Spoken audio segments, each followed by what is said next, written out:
안녕하세요. 한 편의 드라마 같은 시를 읽고 설명해주는 시인 장병길입니다. 오늘도 저와 함께 당선작 한 편을 감상하시겠습니다. 여러분, 자신은 자신의 삶에 있어 무엇입니까? 마치 심부름꾼처럼 행동한다. 그때마다 다르게 행동한다. 나는 내가 생각한 것을 행동한다.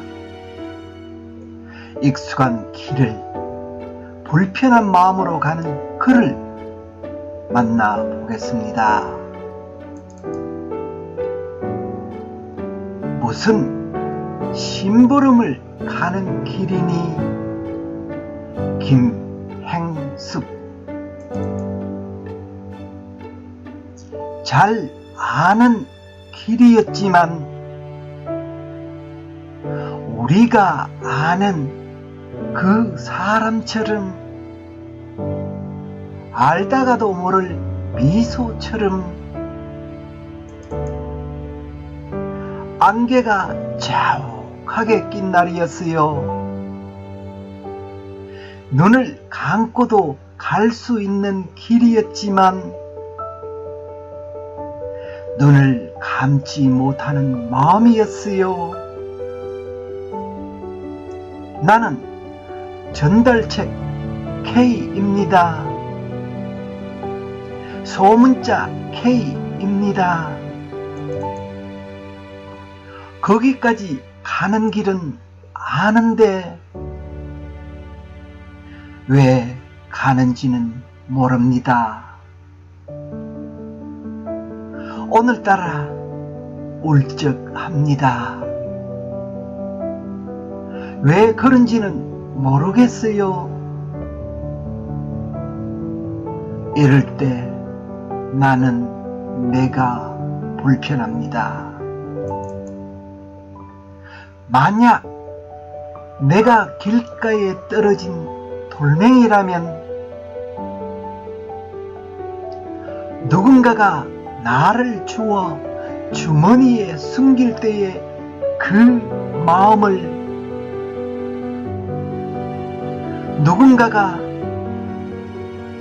누군가를 쏘아보며 나를 집어 던질 때의 그 마음을 내가 어떻게 알겠어요? 내가 알면 뭐가 달라지나요? 평소에도 나는 나쁜 상상을 즐겨 했습니다. 영화 같은, 영화보다 더 진짜 같은. 그러나 상상할 수 없는 것이 현실이라면 우리의 모든 상상이 비켜가는 곳에서 나는 나를 재촉했습니다. 한 명의 내가 채찍을 들고 한 명의 내가 등을 구부리고 잘 아는 길이었는데 눈을 감고도 훤히 보이는 길이었는데 안개가 걷히자 거기에 시체가 있었습니다. 두 눈을 활짝 열어놓고 우리를 기다리고 있었습니다.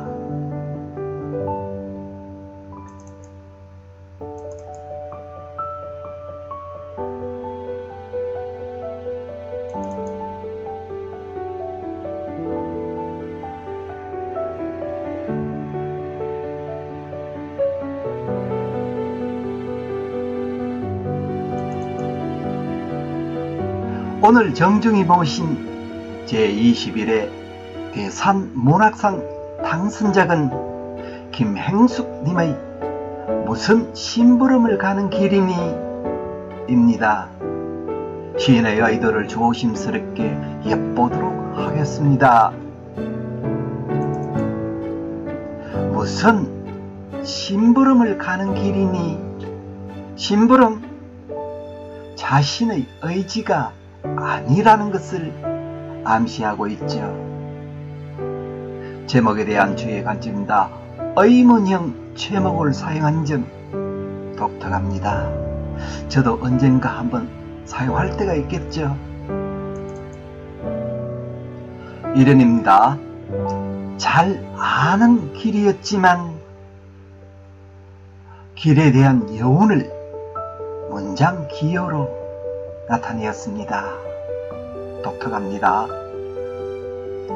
우리가 아는 그 사람처럼 알다가도 모를 미소처럼 길에 대한 친근감을 부가 설명하였죠. 좋습니다. 시작에 대한 뒤의 관점입니다. 친근감 있는 길에 꺼림직한 여운을 화자는 끌고 갑니다. 잘 아는 길이었지만 이연입니다. 안개가 자욱하게 낀 날이었어요. 물론 그때의 안개일 수도 있지만 안개가 무엇을 상징할까? 안개가 암시하는 것이 무엇일까? 우리는 한번 생각해 볼 필요가 있습니다. 안개는 눈앞을 가리죠. 그리고 불길한 징조가 일어날 수 있죠. 좋지 못한 일이 생길 수도 있죠.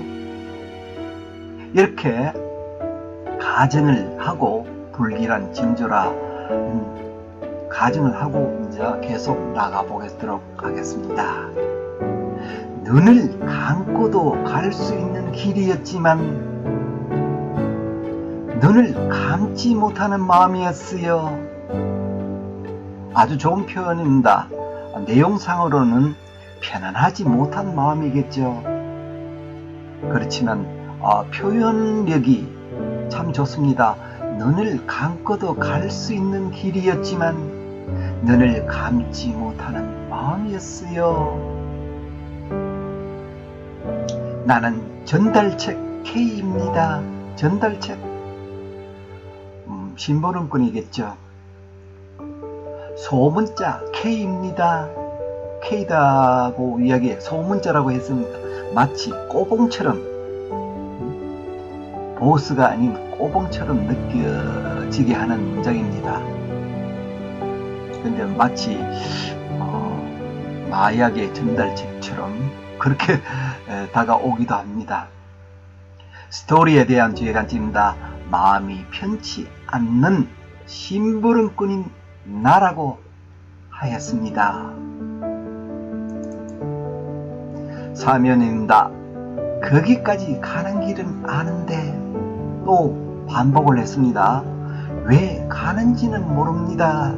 또 의문을 나타냈습니다. 갈등이죠. 그래서 오늘따라 울적합니다. 왜 그런지는 모르겠어요. 이럴 때 나는 내가 불편합니다. 사면은 마음이 편치 않은 이유가 뭐야? 뭘까? 강요 때문에, 강요에 의해서 가기 때문에, 어찌할 수 없어 가기 때문에, 습관 때문에, 과연 무엇일까요? 구조에 대한 주의 관점입니다. 귀납법으로 시를 풀어가는 기법을 사용하고 있습니다. 어떻게? 거기까지 가는 길은 아는데 왜 가는지는 모릅니다. 라고 하면서 이제 그 이유를 점점 나타내겠죠. 사연입니다. 만약 내가 길가에 떨어진 돌멩이라면 돌멩이에다가 자신을 비유하였습니다. 누군가가 나를 주워 주머니에 숨길 때의 그 마음을 내가 어떻게 알겠느냐 그 말이겠죠. 모르죠. 누군가가 누군가를 쏴보며 나를 집어 던질 때 그 마음을 내가 어떻게 알겠어요? 이 말이겠죠. 내가 알면 뭐가 달라지나요? 이렇게 아주 훌륭한 문장을 썼습니다. 돌멩이 같은 존재인 나, 심부름을 하는 객체인 나이기에 나는 그의 속마음을 모른다. 그리고 안다 하여도 주체의 마음이 달라지지 않는다. 이 말이겠죠. 언어에 대한 주의관점입니다. 가정법을 통해서 돌멩이 같은 자신의 편치 않은 마음을 토로합니다. 오연입니다. 평소에도 나는 나쁜 상상을 즐겨했습니다. 나쁜 상상, 앞으로 다가올 좋지 않은 일이겠죠. 불길한 징조이겠죠. 영화 같은, 영화보다 더 진짜 같은, 이 말은 비극적인 결말이 연상되지 않습니까?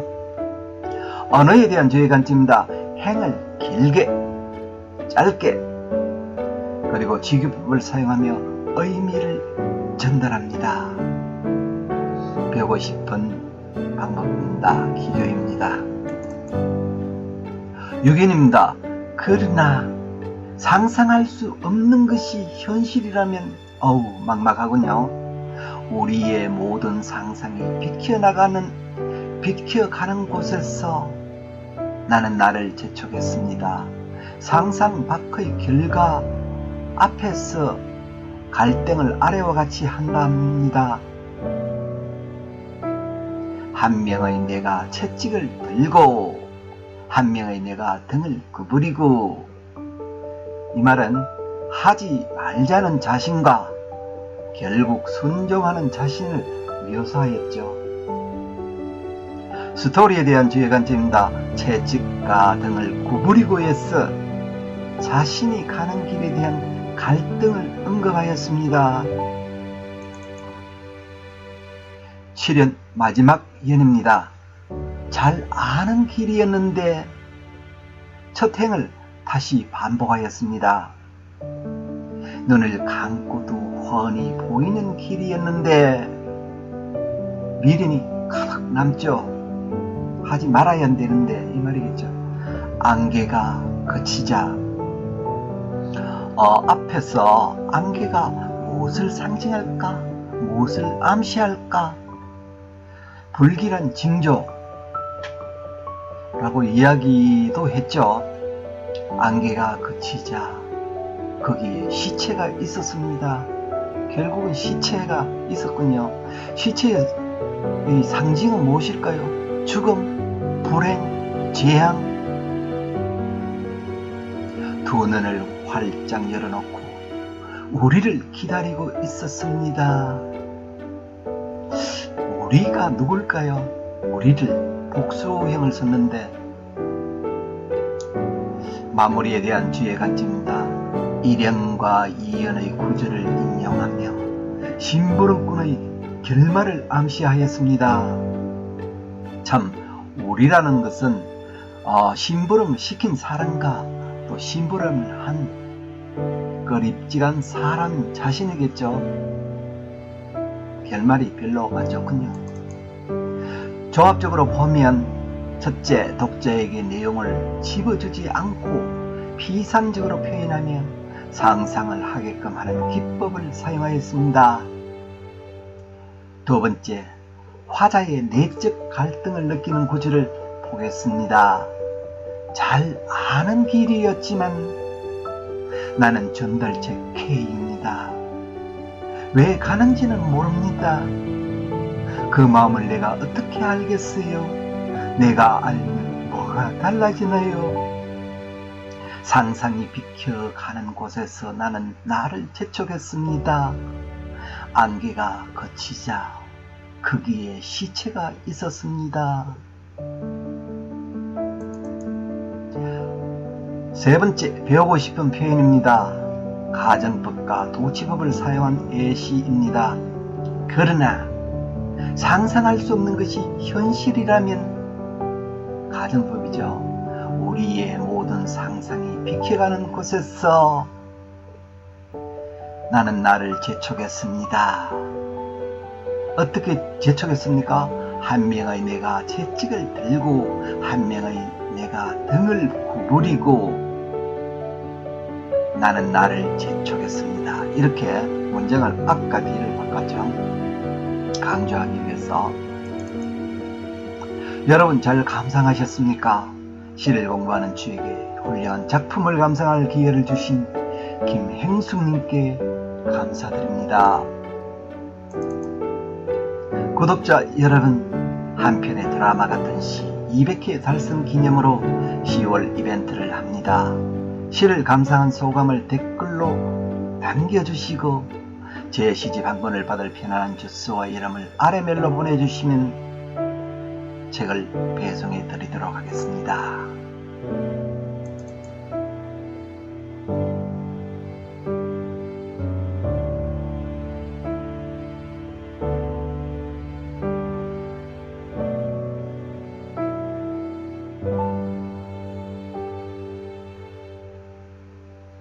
오늘도 시청해 주셔서 감사합니다.